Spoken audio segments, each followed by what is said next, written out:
clock keeps on ticking down. 7.5 hours away from the trade deadline. Take a look at what happened yesterday. The Mavs, in a shocker, sending Anthony Davis to the Wizards in an 8-player deal. Davis played in just 29 games with Dallas after coming over in the Luka Doncic deal. The Clippers sent CP3 to the Raptors in a 3-team deal that moves Toronto out of the luxury tax. The Raptors will not require Paul to report to the team and could still move him before today's deadline.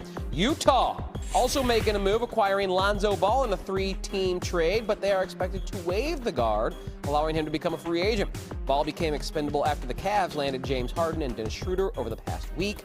And Golden State flipped Buddy Hield and disgruntled Jonathan Kuminga to the Hawks for center Kristaps Porzingis. Senior NBA insider Shams Charania joined SportsCenter last night with more on what the Porzingis deal means for the Warriors' pursuit of Giannis. The Warriors' pursuit of Giannis Antetokounmpo after a week is over. They have moved on clearly with these moves, but my understanding is the Warriors made a pick-heavy offer last week, continued to have conversations going into this week with the Bucks, but they came to the belief over the last 24 hours, the Warriors did, that the Bucks were not going to be moving their two-time MVP at this trade deadline. We'll see if that holds true. All right, Anscape senior writer David Dennis Jr. joining us now for more perspective on these NBA trades. And I see you shaking your head there a little bit. So let's start with the Warriors. How do you think they've handled this deadline so far?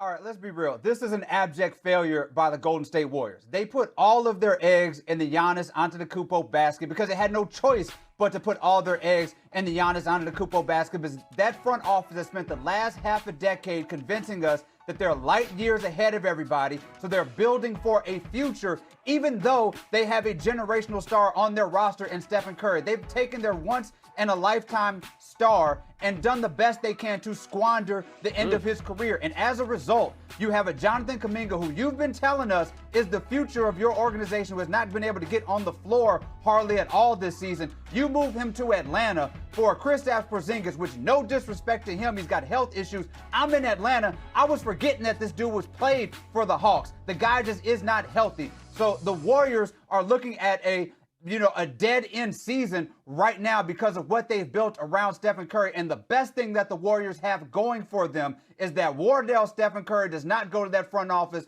knock on the door, and say, put me on a contender, because he has absolutely every right to do so based on what they've been putting around him for the last few years. Say it with your chest, David Dennis. Tell us how you really feel about Golden State there. Okay, that was one of Wednesday's blockbusters. On Tuesday, the Cavs made a deal to add James Harden to Cleveland. So now that we've had about 24 hours to digest this move, tell us what you think of it. Okay, let's go with the known factors that we have here with the Cavs and James Harden. In 2026, right now, James Harden is a better player than Darius Garland. Darius Garland's been injured. We don't know, in a couple years that may not be true, but right now, James Harden's averaging 25 points, and he is a true asset to this Cavs team. Now, the unknown here is the thing that both of these entities have to prove. James Harden, who has now made his 5th attempt to leave a team to go somewhere else for either a bag or to be competitive, has gone to Cleveland, who's given him a bag, and they're competitive. Now he has to rewrite his history about the playoffs. Is he going to be able to show up in game 6s or game 7s with a team that, at the beginning of this season had prospects of winning the East? And the Cavs also have their own questions about how they're going to perform in the playoffs. So these two, Donovan Mitchell and that Cavs team, and James Harden, have to come together and make their way out of the East and prove a lot of people wrong about what they can do come playoffs, because that's really what this is about. Up early with us on SportsCenter, bringing the heats as we near the NBA trade deadline. It's David Dennis Jr. Enjoy all the madness today, David. Speaking of that trade, the Cavaliers took on the Clippers last night. Clippers trading James Harden for Darius Garland. You see him right there on Tuesday. Garland taking a tour of the Intuit Dome. Let's take it late in the first quarter. Donovan Mitchell gets it to Dennis Schroeder, drives, gets the floater to fall. Schroeder was traded from the Kings on Saturday. His 11th different team, by the way, in the NBA. Cavs in transition. Yeah, a little bit. Mitchell pulls up from beyond the arc, drains that triple right there. So let's take it to the second quarter. Under 9 minutes left. Kawhi Leonard, Mitchell in his face, doesn't even matter. Leonard would finish with 25 points on the night. Clippers down by 10. 5 seconds left in the second. Mitchell, shot fake, Deep three, it's good. Cleveland now leads by 20. Everything coming up Cavaliers. Under 9 minutes left in the third quarter. Mitchell cross up his defender, drives baseline, drops it in. Cavaliers still leading by a lot. Under a minute left in the third. Mitchell spins, knocks down the contested three. Is Coco Jones sitting courtside, the fiance? Oh. Because you know what? Moves like that, You gotta show out. they got to be in the building. Cavs win 120. We are less than 8 hours away from the NBA trade deadline, 3 p.m. Eastern today, so buckle up. It promises to be a wild one. And while you were sleeping last night, our buddy Shams Charania broke the news on a blockbuster between Golden State and Atlanta. The Warriors sending out Jonathan Kuminga and Buddy Hield in exchange for big man Kristaps Porzingis. With Porzingis now in the fold, Golden State no longer a team pursuing Milwaukee Bucks star Giannis Antetokounmpo. So consider that. She's Amina Smith. I'm Tyler Fulgham, bringing you a brand new Sports Center on what is sure to be a crazy day. We also saw a 10-time All-Star get dealt yesterday. I'll tell you who that is in just a bit. No, but before we get to that, we have to get to this. Go New York, go New York, go. I've been waiting to say that all morning. All right, the New York Knicks, they are on a heater. Brunson Burner, he was bringing the fire. There was action, there was double OT, and there was blood. Yes, believe it or not. A lot of drama in this one. Knicks hosting the Nuggets under a minute to play in the first. Karl Anthony Towns one-on-one versus Spencer Jones. And there's a collision right there. Right off the bat, you see it. They bump into each other. And Karl Anthony Towns, just blood on the eye, blood on the jersey. He would come back later with stitches, and Jones would have to leave in that game and not return. Third quarter, Jalen Brunson on fire from deep.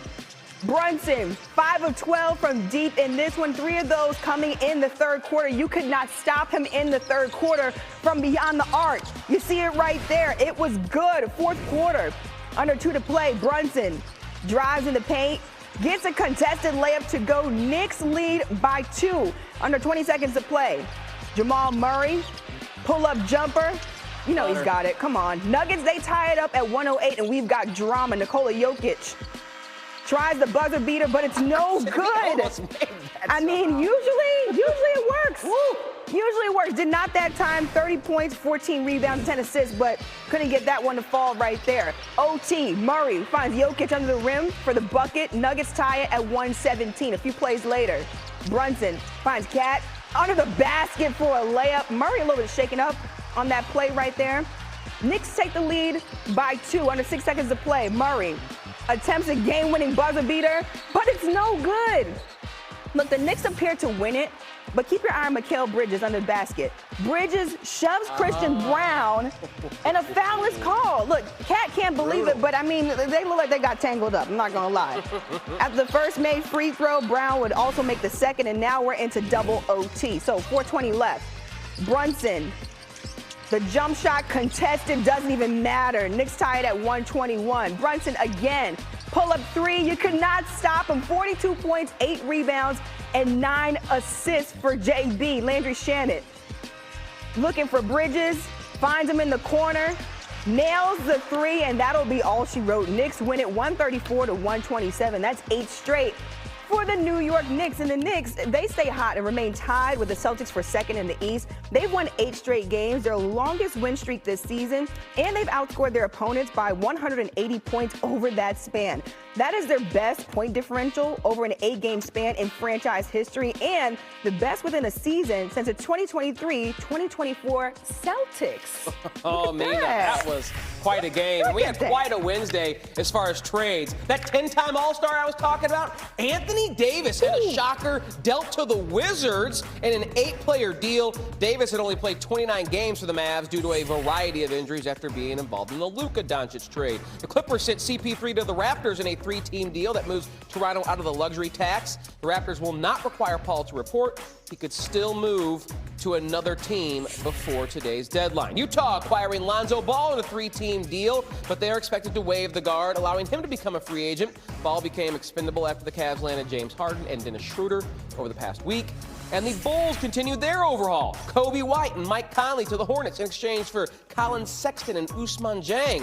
3 second-round picks coming to the Bulls as well. Charlotte trails Chicago by 1 game for the last East play-in spot. Philly also trading Jared McCain to the Thunder for a first-round pick and 3 seconds. McCain, who was the 16th overall selection in 2024, joins the reigning NBA champs, averaging 6 per. Indeed it does. She's Amina Smith. I'm Tyler Fulgham, and we got the notifications for Shams on. Oh, yeah. Because it is deadline day, and if yesterday is any indication of what's to come, it's about to get crazy up in here. Yeah, well, before we get to that, we got to get to this. Go New York, go New York, Been go! waiting to do that all morning. I've been waiting all morning to do that. Come on now. Jalen Brunson providing the fire. There was action, double OT, and there was blood. Jalen Brunson and the Knicks hosting the Nuggets. Under a minute to play in the first. Karl-Anthony Towns one-on-one against Spencer Jones. And there's a collision right here.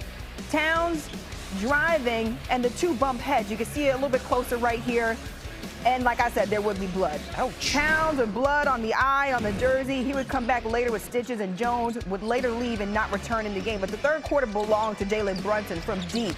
Just knocking down the threes, 5 of 12 from downtown. 3 of those happening in that third quarter. You see him right there, pulling up from deep again, and no one could stop Jalen Brunson. Knicks lead 88-82 after 3. So let's take it to the fourth quarter. Brunson drives in the paint, gets a contested layup to go. Knicks now lead by 2 under 20 seconds to play.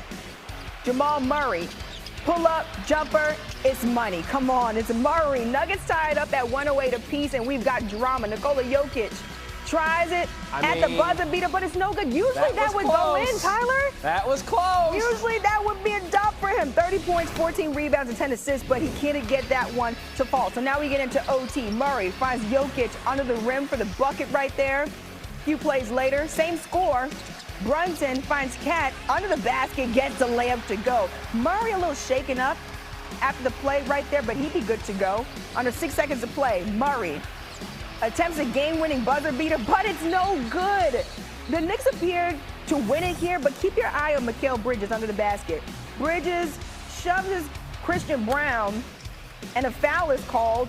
Cat can't believe it, but they did get tangled up, so, I mean, come on.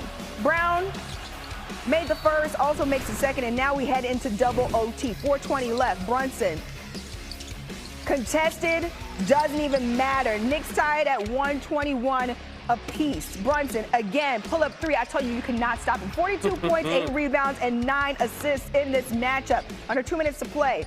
Landry Shamet looking, finds Bridges in the corner, and that would be all she wrote. Knicks win at 134-127. That's 8 straight for the guys in New York. Now, the Knicks, they stay hot and remain tied with the Celtics for second in the East. They've won 8 straight games, their longest win streak this season, and they've outscored their opponents by 180 points over that span. That is their best point differential over an 8-game span in franchise history, and the best within a season since the